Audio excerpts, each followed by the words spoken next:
The Great Depression, The Era That Changed America, by Daniel Eisert and Jack Harrington. Junior Division. The 1920s was a wonderful time for the American economy, and people were borrowing money to buy new things and expand their businesses. Large factory owners became greedy, so they decreased workers' wages to increase their profits. This was allowed because the government during this time had very few regulations at the workplace. This caused the middle class to buy less of the manufactured goods produced because the average middle class family could not afford them. The middle class shrunk with nobody to help them, even the government, because welfare programs were not in place during the 1920s. By 1929, the richest 5% of people owned 1/3 of the total personal income that year. Factory owners began to produce less, although stock prices continued to rise. By August and September, stock prices had skyrocketed. Everyone wanted to make money at the stock exchange, including the middle class. They did not want to miss out on this opportunity, so they started buying stocks on margin, which means the middle class buyer would pay a portion of the stock price, while a stockbroker would cover the rest. But if stock prices fell, the middle class investors would have no money to repay back the stockbroker. And it happened. On October 24th, 1929, known as Black Thursday, a massive 12.9 million shares were traded. The Dow Jones Industrial Average fell by 23%. That day, the stock market lost almost $9 billion in value. 5 days later, on October 29th, 1929, 16 million more shares were sold. This day was known as Black Tuesday. Stock prices dropped to a new low and became worthless. The middle-class investors who bought stocks on margin lost everything they had. This was the start to a long economic slump that would last for another 10 years. Many people were devastated, as Nancy Richards recalls. We were in the 5th grade. There were 15 people in my class. 5 of their fathers jumped out of skyscrapers in New York and committed suicide within a week. 5 in my class. They were down to 10. Plus, people lost their jobs and their homes, and by 1930, 4 million people were unemployed. During the fall months of 1930, people lost all confidence in their banks, which caused massive panic to withdraw their money from their local banks. By 1931, 6 million people were unemployed. Soup kitchens became very common because people could not afford the already extremely low-priced food. The food prices were cheap, for those who could afford it, because many farmers last season produced a surplus of crops, and with new competition in Australia and Latin America, food prices dropped even more. Many farmers let their land sit vacant because it was not economical to produce crops. By 1932, 14 million people were unemployed. Factory production had been cut in half, and many banks closed their doors. About 9 million people lost everything they had in savings. This led to even more people becoming homeless, and many of them were forced to live in makeshift shantytowns called Hoovervilles.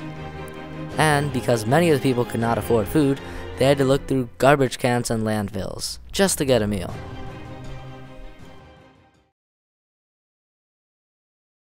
As the 1932 presidential election approached, President Herbert Hoover stressed it was not the federal government's responsibility to be directly involved in the economy.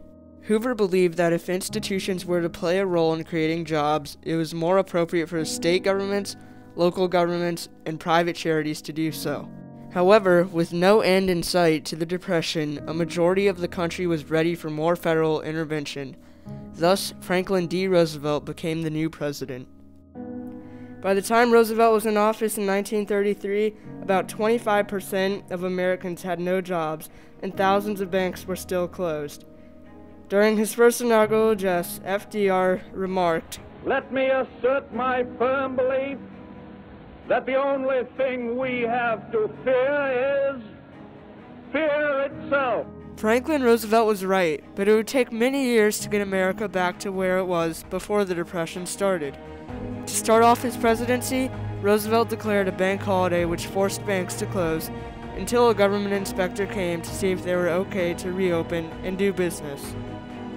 FDR also conducted many so-called fireside chats, which were done to keep Americans positive and foster spending. Roosevelt also strongly encouraged Americans to put their money back in the banks. After that, 3/4 of the banks were reopened and millions were helped. During the year 1933, FDR approved the first New Deal.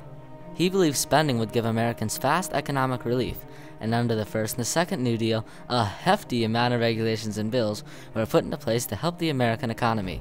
Some of them include the National Recovery Administration, which helped bring back industrial activity by changing rules, increasing wages, decreasing hours, and changing child labor laws. The FDIC gave insurance provided by the federal government for bank deposits in the Federal Reserve System. The Securities and Exchange Commission protected the public from fraudulent stock prices. The Social Security Act assisted the elderly financially by giving them additional income.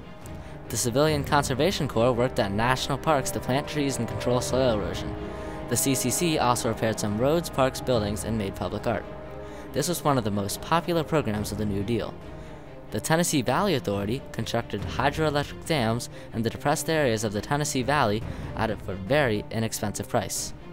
And the Works Project Administration created a permanent jobs program that built and repaired over 650,000 miles of roadway, improved over 120,000 bridges, constructed 125,000 public buildings, built over 8,000 parks, and built or improved over 850 airports. The WPA helped more people than any other program.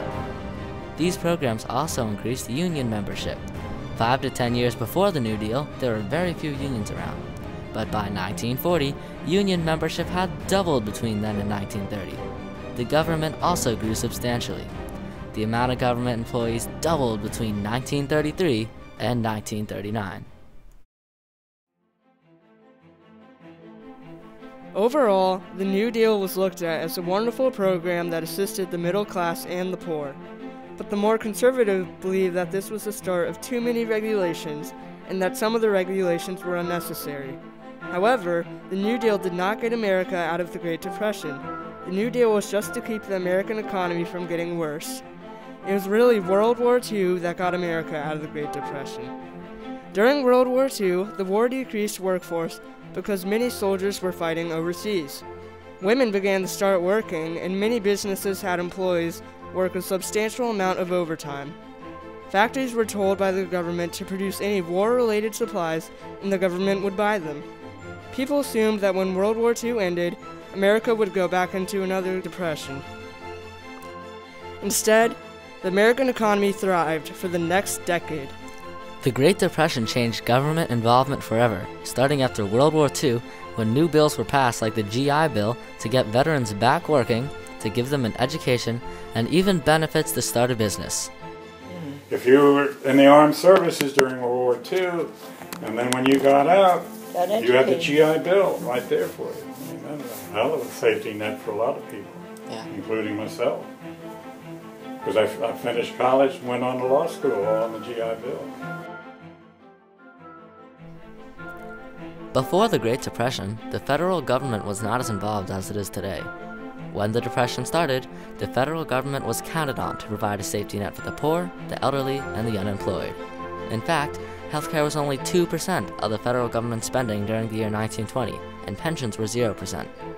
The government was also relied on to assist in the regulation of businesses.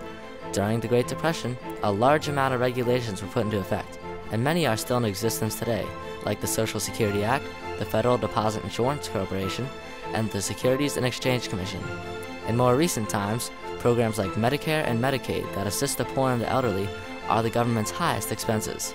Today, 22% of the federal government spending is healthcare, which is 11 times the amount in 1920.